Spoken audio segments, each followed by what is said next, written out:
Of course, the GIST Walk for a Cure is about raising awareness for the uncommon cancer called GIST, as well as raising much-needed funding for GIST cancer research. Most of all, it's about special individuals benefiting the patients. I'm joined by two individuals living with GIST cancer, Mary Hacker, as well as Frank Simeo. Now, Frank, you were diagnosed 7 months ago. Correct. What was that like for you? Well, I went through life thinking everything was fine. Never had any symptoms until about 2 weeks before I had my incident. I thought I was maybe getting an ulcer. One night after dinner, I started to get chest pains. I thought maybe I was having a heart attack. And what was happening was my tumor was bleeding and expanding as it bled, and it put pressure on my chest wall, which caused the chest pains. Unfortunately, I did what you're told to do when you have chest pains. I took an aspirin, which of course caused the bleeding to accelerate. And I wound up on my kitchen floor and was transported to the hospital by ambulance, and my blood pressure was down around 50/20. Thank God the doctor stabilized me and sent me for a CAT scan, and they found a 16-centimeter tumor in my belly. And when you heard that it was GIST, what was your reaction? I had no idea what GIST was. I didn't find out it was GIST until after the tumor was removed. They thought, in fact, that it might just be a hematoma, which is basically the equivalent of a big black and blue mark in your stomach, that sometimes they just happen. And it was after the surgery that my surgeon came and told me he referred to it as spindle cell cancer. He did not even use the term GIST. And I found out later that it was GIST, and quite frankly, no one at the hospital was able to tell me much about it. Now, did you do the research on the history of this cancer, of how uncommon and how difficult it was to treat? That had to be very concerning and very scary for you.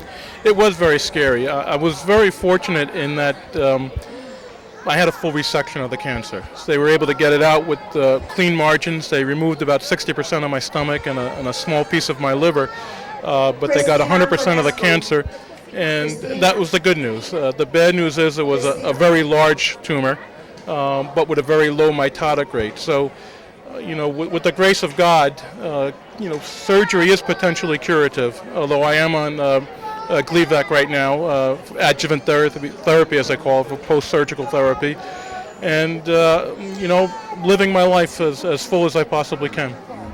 What do you have to do to remain optimistic throughout this whole process of living with what is a very serious cancer? Family, friends, and prayer. They're the three things that get me through. Thanks, Frank. Now, Marie, your experience dates back to 2004, is that correct? 2005. To 2005. Just tell me about how difficult this was and when you were diagnosed and just what your reaction was. Well, when I was originally diagnosed, all I could think of was my mom. I lost her when she was just 36 to cancer as well, and immediately I thought, I'm going to die. This is what's going to happen. And I have two small children. Today, my daughter's 14. Yesterday was her birthday. My son is 9, and the first thing that goes through your mind is, I'm going to leave them behind without a mom. That's been the toughest part to get through. Just thinking about your kids. But I got on the Gleevec, and I was on it for about 4 years.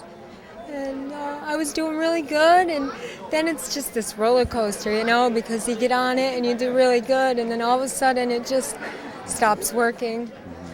And then you go through the ride again. You hit the wall, but you find another cancer treatment that's going to help, and that one didn't. I tried the Sutent. After about 3.5 years on the Gleevec, I became resistant, and then we started the Sutent.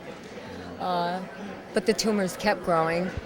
The Sutent didn't work well, and so now we're trying Nexivar, and it's gotten easier. Now I know, it's a roller coaster, so every time I go down, I know I'm coming back up with something's there, and we're going to find something else to keep me going, and it's all prayer. It's all prayer, and your friends and your family, like Frank had mentioned, they get you through. If it weren't for them, I would be in I probably wouldn't have lasted these 5 years, almost February. but without friends, family, and the blessing of God, I don't know how I would have gotten through something like this. It's horrible. And I guess it's events like this and people like Tanya who are also living with the disease. There is, as difficult and as life-changing as this experience is, there is some inspiration and hope that comes from being a part of this. Oh, absolutely. Events like this and people like Tanya really give you hope. I'm a newbie with this disease, but I'm the beneficiary of all the research that's been done over the last 15 or 20 years into this disease, which actually I guess they didn't even know it was a disease about 10 years ago. They thought it was something else.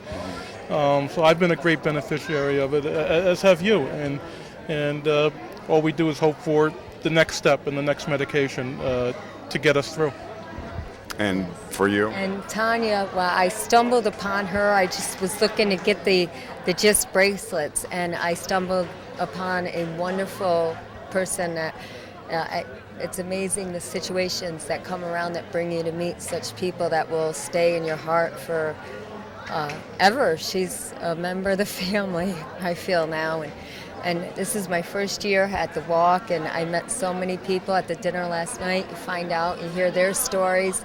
It is very heart-touching to meet people because it is such a rare disease, and it's so hard to find people to talk to about it. Nobody, back home, we had a benefit dinner, and everybody asked, what's GIST?